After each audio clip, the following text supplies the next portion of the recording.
로마서의 주제는 로마서 1장 17절이죠.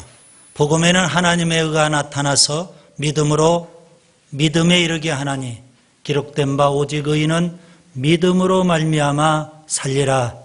여러분 로마서 이 주제의 말씀을 꼭 기억하시기를 바랍니다. 그 말씀에 보면 믿음으로 믿음에 이르게 한다. 굉장히 어려운 표현입니다.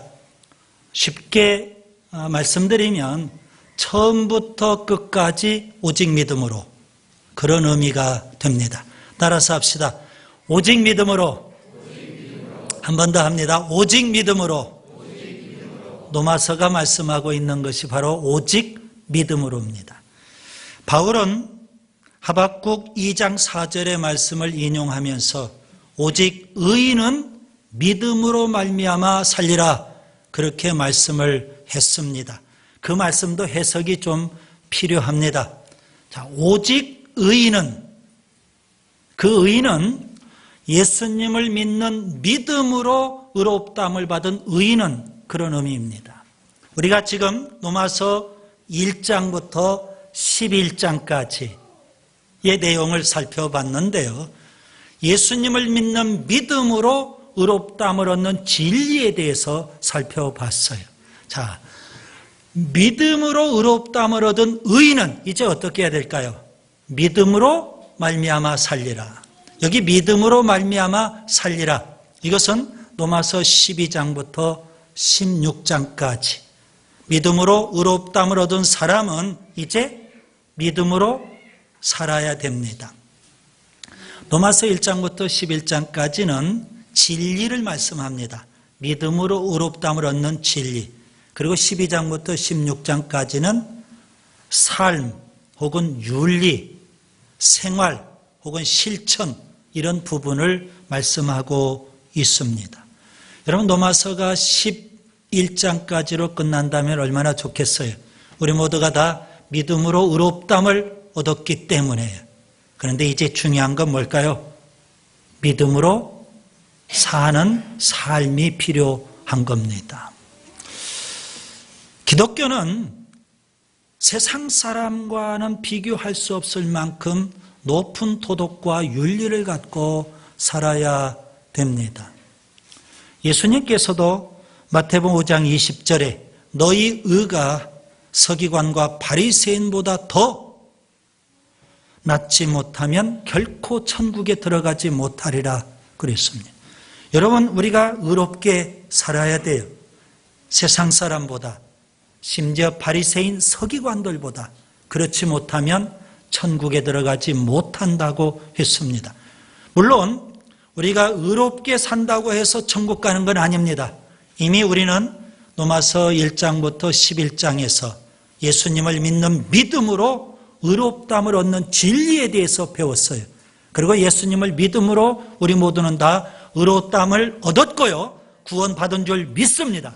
그렇다면 이제 12장부터 우리가 믿음으로 사는 삶에 대해서 배우고, 그래서 세상 사람보다는 달리 우리가 더 의롭게 사는 은혜가 있기를 바랍니다. 여러분, 믿음으로 산다는 건 뭘까요?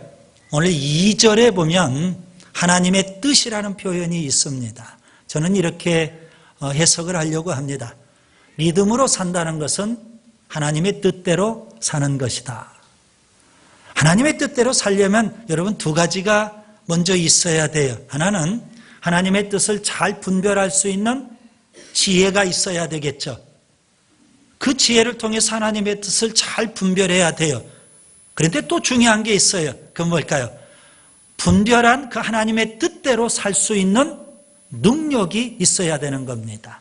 그래서 영적 지혜를 통해서 하나님의 뜻을 잘 분별하고 영적 능력을 갖고 그 하나님의 뜻대로 살아야 되는 줄 믿습니다. 오늘 3절에 보면 믿음의 분량이라는 표현이 있어요. 자, 하나님의 뜻을 우리가 어떻게 분별하고 깨달을 수 있을까요? 저는 믿음의 분량대로 하나님의 뜻을 분별하고 깨달아야 된다, 이렇게 말씀드리고 싶습니다. 사도행전 21장에 보면 이런 사건이 있습니다. 바울이 1차, 2차, 3차 전도를 끝내고 그가 예루살렘으로 향해 갑니다. 그의 마음은 노마를 가고 싶었어요. 그런데 노마로 갈 수가 없어요. 그래서 먼저 편지를 써서 보낸 거예요. 우리가 지금 노마서를 보고 있죠. 그런데 그의 몸은 정반대 예루살렘을 향해서 갑니다. 예루살렘을 향해서 가는데 그가 지중해 배를 타고 가다가 두로라는 곳에 상륙을 해요. 그곳에서 이런 일이 있었습니다. 성령의 감동을 받은 제자들이 있었는데 바울이 오니까 바울에게 이렇게 말합니다. 예루살렘에 올라가지 마세요. 그들은 성령의 감동을 받고 일종의 예언적인 말씀을 했어요. 예루살렘에 올라가지 마세요. 그런데 바울은 그런 예언적인 말씀을 거부해요. 그리고 예루살렘을 향해서 계속 갑니다. 두로에서 또 배를 타고 그가 가이사랴로 갑니다. 가이사랴에는 초대교회 빌립 집사가 그곳에 거주하며 살고 있어요. 그래서 바울이 빌립 집사 집에 며칠간 머물렀어요. 그때 유대 지역에서 아가보 선지자가 내려와요. 바울을 보고 바울의 허리춤에 있는 혁대를 뿔러가지고 바울의 수족을 다 동여맵니다. 그리고 아가보 선지자가 예언을 해요. 바울이 예루살렘에 올라가면 이 모습 그대로 유대인들이 바울을 결박해서 이방인에게 넘길 것이다. 이렇게 예언을 해요. 그 예언을 듣고 있었던 주변의 모든 사람들이 뭐라고 했을까요? 예루살렘에 올라가지 마세요. 바울에게 그래요. 예루살렘에 올라가지 않는 것이 하나님의 뜻입니다. 이미 두로에서도 예루살렘에 올라가지 말라는 그런 성령의 감동을 받은 사람들이 말했고, 가이사랴에서도 또 아가보 선지자가 예루살렘에 올라가면 결박이 된다는 거예요. 그러니까 올라가지 않는 것이 하나님의 뜻이다. 모든 사람이 다 그렇게 말해요. 그런데 바울은 올라가겠다는 겁니다. 예루살렘으로. 바울이 역정을 내요. 주변의 모든 사람들이 다 만류하니까 왜 내 마음을 상하게 하느냐? 나는 예루살렘에 올라가서 결박될 준비가 되어 있다. 아니, 예루살렘에 올라가서 내 목숨을 바칠 준비가 다 되어 있다. 그러면서 주변 사람들의 모든 권면을 다 무시하고 예루살렘에 올라가요. 누가 바울의 그 고집을 꺾겠어요? 주변에 있는 사람들이 그렇게 올곧게 예루살렘을 향해서 나아가는 바울을 향해서 이렇게 말을 해요. 사도행전 21장 14절에 보면 주의 뜻대로 이루어지이다. 주님 뜻대로 되기를 원합니다. 그래요. 자, 예언의 말씀이 나왔어요. 그래서 주변의 사람들은 예루살렘에 올라가지 않는 것이 하나님의 뜻이라고 했고, 바울은 올라가는 게 하나님의 뜻이라고 생각하고 올라가는 거예요. 도대체 하나님의 뜻이 어디에 있을까요? 제가 인간적으로 이렇게 해석을 해보려고 합니다. 만약에 믿음이 약했다면, 그리고 예루살렘에서 받을 모든 핍박, 고난 이런 걸 감당할 만한 믿음이 안 된다면 아마 이렇게 해석할 거예요. 그래, 예루살렘에 올라가지 않는 게 하나님의 뜻일 거야 라고 생각했을 거예요. 근데 바울은 얼마든지 그런 환난과 고난과 핍박 감당할 만한 믿음의 분량이 돼요. 그렇기 때문에 그는 그런 예언의 말씀이 나왔지만 나는 예루살렘 올라가는 것이 하나님의 뜻이다. 이렇게 확신하고 올라가요. 여러분, 우리가 사도행전 마지막까지 쭉 읽어보면 하나님의 뜻이 어딘지 우리가 읽어볼 수 있어요. 하나님의 뜻은 분명 바울이 예루살렘에서 결박이 돼서 감옥에 갇히고 이방인들에게 넘겨지고 죄수의 몸으로 그가 어디를 가는 거예요? 로마까지 가는 거예요. 아주 안전한 방법으로.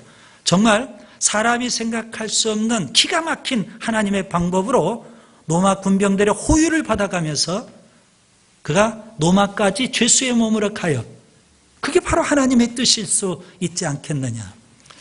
하나님의 뜻은 우리의 믿음의 분량대로 우리가 깨닫고 그 하나님의 뜻대로 우리가 믿음으로 살아야 되는 줄 믿습니다. 로마서 12장에서 저는 믿음으로 사는 삶, 특별히 하나님의 뜻을 우리가 잘 분별하고 믿음으로 살아야 되는데요. 세 가지를 오늘 본문을 통해서 말씀드리려고 합니다. 이 세 가지는 우리의 세 가지 측면에서 하나씩 주는 겁니다. 첫 번째로는 1절과 2절 개인적인 측면에서 믿음으로 사는 삶이 있고, 두 번째로는 교회적인 측면에서 우리가 믿음으로 사는 삶이 있고, 그 다음에 세 번째로 세상적인 측면에서 믿음으로 사는 삶이 있어요.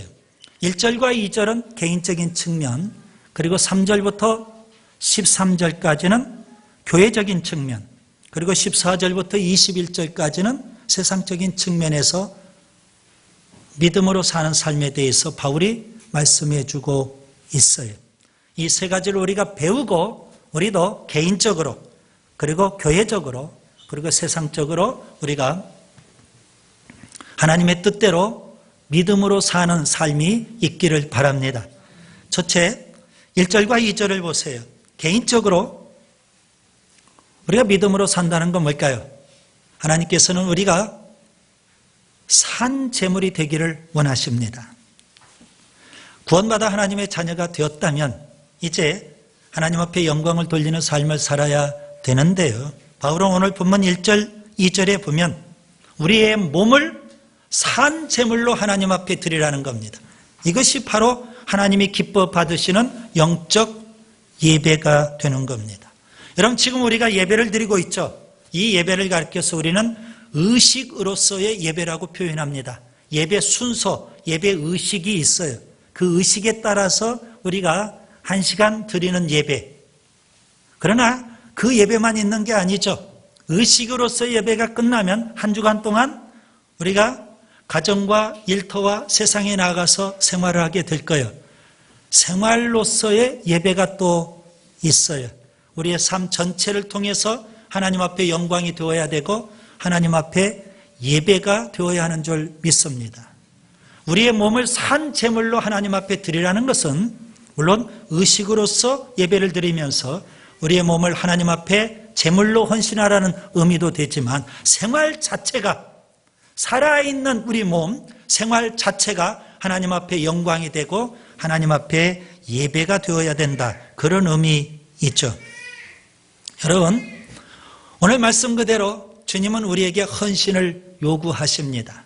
우리의 몸의 헌신뿐만 아니라 우리 생활 전체가 다 하나님 앞에 영광 돌리는 그런 헌신이 될 수 있기를 바랍니다. 창세기 4장에 보면 가인과 아벨의 사건이 나옵니다. 아벨의 제사는 하나님 받으셨는데 가인의 제사는 받지 않으셨어요. 왜 그러셨을까요?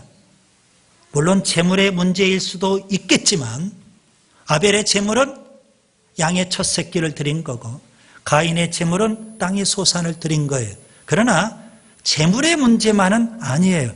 제물 이전에 사람의 문제, 예배자의 문제였어요. 그래서 창세기 4장 4절과 5절에 보면 여러분 그 성경 표현을 잘 보셔야 돼요. 아벨과 그의 제물은 하나님이 받으셨고 가인과 그의 제물은 하나님이 받지 않으셨다 그랬어요. 우리가 일반적으로 제물의 문제라면 아벨의 제물은 받으셨고 가인의 제물은 받지 않으셨다, 이렇게 표현하면 돼요. 그런데 사람의 문제이기 때문에 아벨과 그의 제물은 받으셨고 가인과 그의 제물은 받지 않으셨다는 겁니다. 가인은 어떤 사람이었을까요? 4장 7절, 창세기 4장 7절에 보면 가인은 선을 행하지 않았고요, 죄를 다스리지 못했어요. 악인으로 살았어요. 그가 드리는 예배, 하나님이 기뻐 받으시지 않았다는 사실입니다. 여러분, 우리의 삶 전체가 하나님 앞에 드리는 예배가 될 수 있기를 바랍니다. 창세기 22장에 보면 하나님께서 아브라함에게 독자 이삭을 번제로 바치라고 요구하셨어요. 아브라함은 100세 때 이삭을 낳았어요. 그런데 그 독자 이삭을 번제로 바치라는 거예요. 청청병력과 같은 하나님의 명령이죠. 아브라함은 묵묵히 순종을 해요. 이삭을 데리고 모리아 산에 가요. 산기슭에 데리고 온 종을 놔두고 아브라함은 아들 이삭과 함께 산에 올라가는데 이삭의 어깨에는 제단에 쌓을 나무를 얹어줬어요. 그리고 아브라함은 불과 칼을 들고 올라가요. 이삭의 나이가 몇 세나 됐을까요? 제단에 사용될 나무를 어깨에 메고 산에 오를 정도라면 최소한 10대 중반은 됐을 거예요. 그렇다면 아브라함은 못해도 100세에 이삭을 낳았으니까 115세 이상 됐을 거예요. 극노인이에요. 산에 오르면서 얼마나 힘들었을까요? 여러분, 그런 아브라함이 10대 중반 아주 혈기방장하고 강건한 그런 아들을 결박해가지고 제단 위에 올려놓고 번제로 드릴 수 있을까요? 쉽지 않은 일이에요. 저는 이렇게 해석을 해봅니다. 이삭이 알았어요. 재물이 없는 걸 보고 알았어요. 하나님의 뜻을 깨달아야 하나님은 나를 원하시는 거예요. 그래서 이삭은 스스로 하나님의 뜻을 깨닫고 번제단 위에 올라가는 거예요. 그리고 아버지에게 저를 결박하세요. 스스로 번제물이 되려고 했어요. 하나님이 기뻐하셨죠? 오늘 우리의 몸을 산 제물로 드리라는 것은 마치 이삭이 자원해서 기쁨으로 번제단에 올라가서 그의 인생 전부를, 그의 몸 전부를 하나님 앞에 드리는 것처럼 우리의 생활 전체가 우리 몸이 산 제물 되어서 하나님 앞에 영광을 돌려야 하는 줄 믿습니다. 그걸 주님께서 원하셔요. 다니엘서 1장에 보면 다니엘이 나와요. 나라가 망하고 그가 바벨론의 포로로 끌려갔어요. 그런데 그는 하나님의 은혜 가운데 바벨론의 왕실학교에 입학을 하게 됐어요. 왕실학교만 졸업하면 그래도 인생이 탄탄대로 형통의 길, 축복의 길로 나아갈 수가 있는 거예요. 왕실학교에 입학한 그때의 나이가 10대 중반이에요. 왕실학교에서는 왕이 모든 귀한 것들을 다 제공해줘요. 아주 값지고 귀한 음식들을 다 제공해줘요. 다니엘이 보니까 이 음식들은 우상의 제물이에요. 그는 뜻을 정했어요. 우상의 제물로 내 몸을 더럽힐 수 없다. 왕이 제공하는 음식을 거절을 해요. 여러분, 이거 목숨을 걸어야 될 일이에요. 그리고 앞으로 그에게 주어질 탄탄대로 인생을 그가 포기해야만 되는 거예요. 그럼에도 불구하고 그는 내 몸을 우상의 제물로 더럽힐 수 없다는 거예요. 여러분, 우리의 몸은 성령님이 계시는 거룩한 성전인 줄 믿습니다. 하나님의 영광을 위해서 사용해야 될 거룩한 도구가 되어야 하는 줄 믿습니다. 오늘 우리의 몸을 산 제물로 드리는 것, 하나님이 가장 기뻐하시는 일이에요. 우리가 믿음으로 살아야 되는데 그 첫 번째 우리의 몸으로 하나님 앞에 영광을 돌리라는 겁니다. 그 다음에 두 번째 3절부터 13절을 보세요. 교회적으로 우리가 믿음으로 산다는 건 뭘까요? 주님은 우리에게 원하셔요. 교회를 섬기라는 겁니다. 구원받은 하나님의 자녀가 교회를 다닐 거냐 말 거냐, 교회를 섬길 거냐 말 거냐, 이건 선택의 문제가 아니에요. 고린도전서 12장 13절에 보면 성령으로 세례를 받았다는 것은 우리가 맨 처음 예수를 믿는 믿음으로 구원받았다는 거예요. 성령으로 세례를 받아 한 몸이 되었다 그랬어요. 여러분, 예수 믿고 구원받는 순간 개인적으로는 의롭다함을 얻고 죄사함을 받고 구원받고 영생을 얻는 거지만 또 다른 측면에서 보면 몸의 지체가 되는 거예요.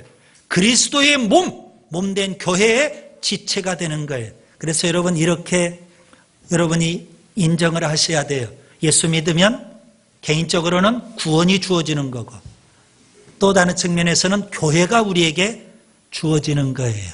교회의 지체가 돼요. 그렇기 때문에 여러분 교회 다니냐 마냐 이건 선택의 문제가 아니라 필수예요. 교회를 섬기냐 마냐 이건 선택의 문제가 아니라 필수라고요. 왜요? 우리가 교회 지체이기 때문에 당연히 교회 섬겨야 돼요. 아멘. 여러분 교회를 섬기려면 우리의 생각이 좀 바뀌면 좋겠어요. 우리의 많은 사람들이 오늘 또 교회 올 때 아마 이런 생각을 갖고 교회 왔는지 몰라요. 오늘 또 예배를 드리면서 설교를 들으면서 내가 은혜 받아야지. 교회가 나에게 뭘 해주느냐를 생각을 해요. 그런데 정말 여러분 우리가 교회를 섬기려면 내가 교회를 위해서 뭘 해야 되느냐 이걸 생각할 줄 알아야 돼요. 우리의 생각을 조금만 바꾸면 우리가 교회를 섬기는 자가 될 수 있어요.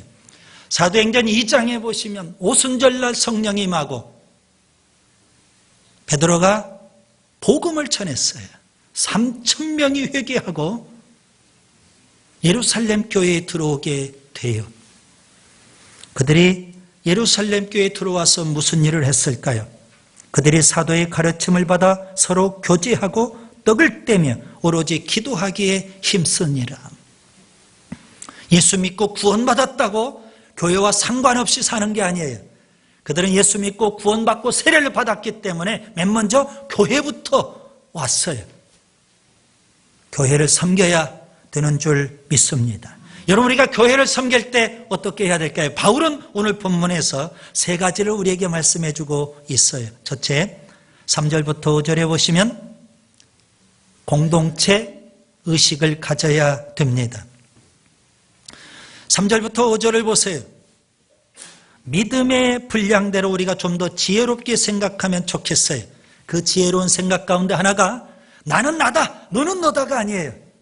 나도 있고 너도 있지만 그보다 더 중요한 건 뭐예요? 우리다는 겁니다. 그리스도의 몸된 교회, 공동체 의식을 가져야 돼요. 그래서 4절에 보면 우리가 한 몸에 많은 지체를 가졌다. 5절에도 보면 우리 많은 사람이 그리스도 안에서 한 몸이 되었다. 한 몸, 교회, 공동체. 여러분 공동체의 의식을 가져야 돼요. 그래서 나보다도 남을 낮게 여기고요. 우리 모든 지체들이 다 예수님의 몸을 이룬다. 이런 공동체 의식이 우리에게 절대 필요해요. 우리가 부모의 피를 받았기 때문에 한 가정 공동체를 이루는 거예요. 교회는 예수님의 피를 나눈 한 형제 자매인 줄 믿습니다. 하나님은 우리의 아버지가 되시고요. 예수님은 우리의 맏형 큰 형님이 되시고요. 우리 모두는 다 형제 자매가 돼요. 예수님의 피를 나누는 형제 자매.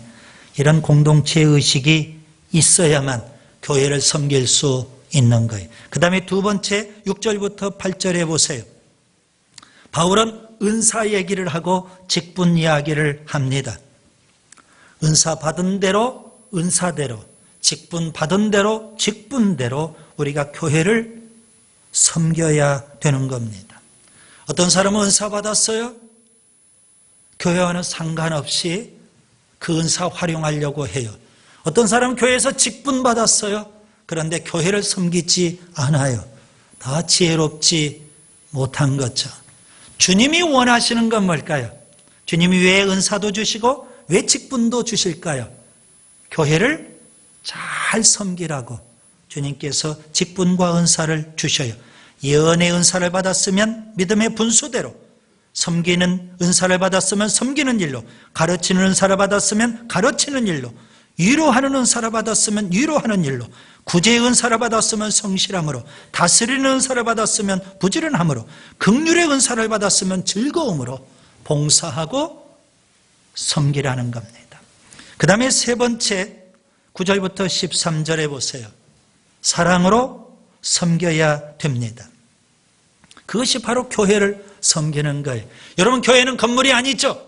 교회는 공동체입니다. 예수 믿는 사람들의 모임이 바로 교회 아니겠습니까?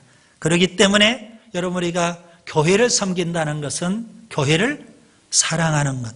예수님 사랑하듯, 교회의 몸된 예수님을, 머리가 되신 예수님을 사랑하듯 형제 자매들을 우리가 사랑해야 되는 거예요. 그래서 9절부터 13절에 보시면 사랑에 대해서 쭉 설명하고 있습니다. 사랑에는 거짓이 없는 거고요. 형제를 사랑하고 서로 우애해야 되고요. 형제를 존경하기를 서로 먼저 해야 되고요. 부지런하고 게으르지 말고 열심을 품고 주님도 섬기고 또 형제 자매도 섬겨야 되고요. 형제를 위해서 또 우리가 기도도 해야 되고요. 13절에 보면 쓸 것도 공급해주고 심지어 새로운 가족 우리가 대접하는 일도 힘쓰라는 겁니다. 여러분, 교회에 사랑이 풍성해야 돼요. 교회는 사랑의 공동체가 되어야 하는 줄 믿습니다. 우리가 주님을 사랑한다면 그 주님 사랑으로 옆에 있는 우리가 형제 자매들을 사랑할 때 그것이 바로 교회를 섬기는 것이고 교회는 사랑의 공동체가 되는 줄 믿습니다. 그 다음에 세 번째 14절부터 21절을 보세요. 세상적으로 믿음으로 산다는 건 뭘까요? 세상을 이겨야 하는 겁니다. 세상은 참 악해요. 여러분, 악한 세상을 우리가 어떻게 이길 수 있을까요? 바울은 선으로, 선행으로 악한 세상을 이기라고 우리에게 말씀해 주고 있습니다. 여러분, 세상은 만만하지 않죠? 우리의 자녀들이요, 가정, 학교, 온실과 같은 곳에서 생활하다가 어느 날 사회에 나가요. 사회의 환상을 갖고 나가지만 여러분, 세상은 그렇게 환상적인 곳이 못 돼요. 영적으로 보니까 공중의 권세 잡은 마귀가 유혹하고 시험하는 곳이에요. 우리가 로마서를 살펴봐서 아는 대로 로마서 5장 21절에 있는 대로 죄가 왕노릇하는 세상이에요. 죄악이 관영하고 세속이 만연되고 어둠이 횡행하고 비진리, 이단, 불법이 성행하고 있는 세상이에요. 그런 세상에 나가서 우리가 어떻게 이기며 살 수 있을까요? 요한일서 5장 4절에 성경은 이렇게 말씀합니다. 무릇 하나님께로부터 난 자마다 세상을 이기느니라. 세상을 이기는 승리는 이것이니 우리의 믿음이니라. 우리가 어떻게 이길 수 있어요? 믿음으로 이겨야 되는 줄 믿습니다. 오늘 본문 보시면 여러분, 우리가 세상에 나가서 이기는 두 가지 방법이 기록되어 있어요. 하나는 세상적인 방법이고 하나는 신앙적인 방법이에요. 세상적인 방법은 이거예요. 여러분, 14절에 보면 우리를 박해하는 자 그를 이기기 위해서 어떻게 합니까? 저주하고요. 17절에 보면 악을 악으로 갚으려고 하고요. 19절에 보면 친히 원수를 갚으려고 해요. 그래서 세상을 이기겠다는 겁니다. 그러나 그것은 세상적인 방법이에요. 반면에 바울은 우리에게 신앙적인 방법을 가르칩니다. 우리를 박해하는 자가 있어요. 그들을 이기기 위해서 어떻게 하라는 걸까요? 14절에 보면 축복하라는 겁니다. 아멘. 17절과 18절에 보시면 모든 사람과 화목하라는 겁니다. 할 수만 있다면. 그리고 20절에 보면 심지어 원수까지라도 선대하라는 겁니다. 내 원수가 줄이거든 먹이고 목마르거든 마시게 하라. 결론적으로 악에게 지지 말고 선으로 악을 이기라. 세상은 우리에게 악을 대하지만, 악으로 대하지만 우리가 똑같이 악으로 대하면 혹시 이길 수는 있어도 그건 신앙의 방법이 아니라는 겁니다. 세상이 우리에게 악으로 대하더라도 우리는 선으로 악을 이기라는 거예요. 요셉을 보세요. 형들의 미움을 받고 17살 나이에 노예로 팔려갔어요. 천신만고 끝에 그가 감옥에까지도 갔지만 비참한 노예 생활도 했지만 그가 애굽의 총리로 성공하게 됐어요. 하나님께서 풍년도 주시고 흉년도 주시고 결국 어떻게 됐을까요?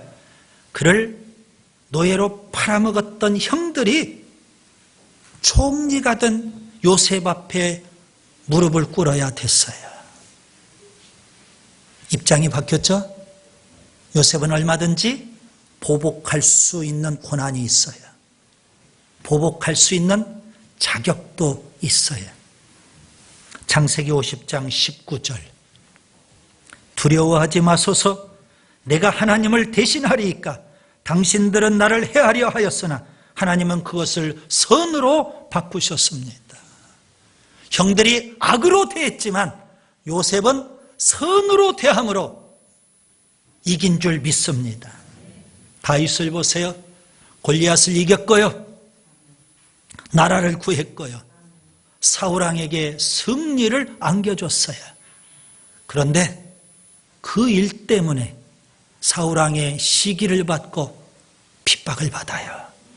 사울왕은 할 수만 있다면 다윗을 죽이려고 해요.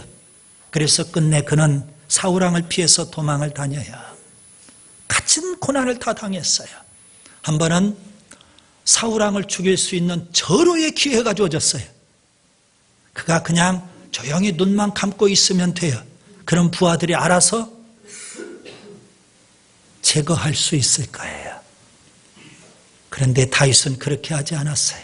사울왕이 나에게 악을 행했지만 그래서 내가 얼마든지 지금 보복할 수 있는 절호의 기회가 주어져 있지만 기름 부음 받은 왕을 그렇게 할 수 없다는 겁니다. 그는 선으로 사울왕을 이긴 거예요. 다윗이 도망다니면서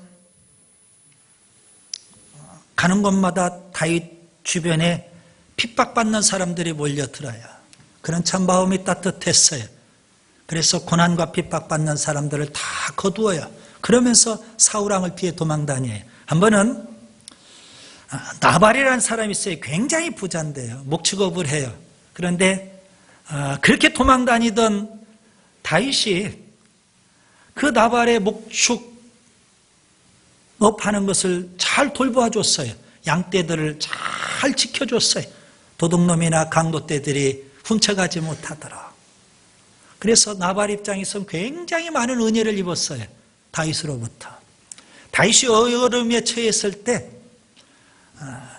어렵게 나발에게 도움을 요청했어요. 좀 도와달라는 거예요. 그동안 내가 당신에게 많은 은혜를 베풀지 않았느냐. 조금만 도와달라는 거예요. 그런데 이런지하에 거절을 당했어요. 그렇게 은혜를 입었던 나발이 다윗 왕을 거절해버려요. 비난하고 욕해요. 심지어 다윗을 모욕을 했어요. 다윗의 입장에서는 화가 나는 거예요. 내가 이렇게 은혜를 베풀었는데 악으로 갚다니. 화가 났어요. 그래서 군대를 이끌고 보복하고 싶은 거예요. 그걸 나발의 아내 아비가일이 알았어요. 잽싸게 다윗에게 와서 엎드려요. 보복하지 마시라고. 극구 만류해요. 그런 사이에 하나님께서 나발을 징계하시고 심판하셨어요. 나발이 죽었어요. 나발이 죽었다는 소식을 듣고 다윗이 하나님을 찬양을 해요. 뭐라고 찬양할까요? 사무엘상 25장 39절에 보면 종으로 하여금 악한 일을 하지 않게 하신 하나님을 찬송합니다. 종으로 하여금 악한 일을 하지 않게 하신 하나님을 찬송합니다. 그는 끝까지 악을 선으로 갚았고 선으로 이겼어요. 예수님, 유대 교권자들이 로마 권력자가 예수님에게 악을 행했어요. 십자가에 못 박았어요. 가진 핍박을 다 가했어요.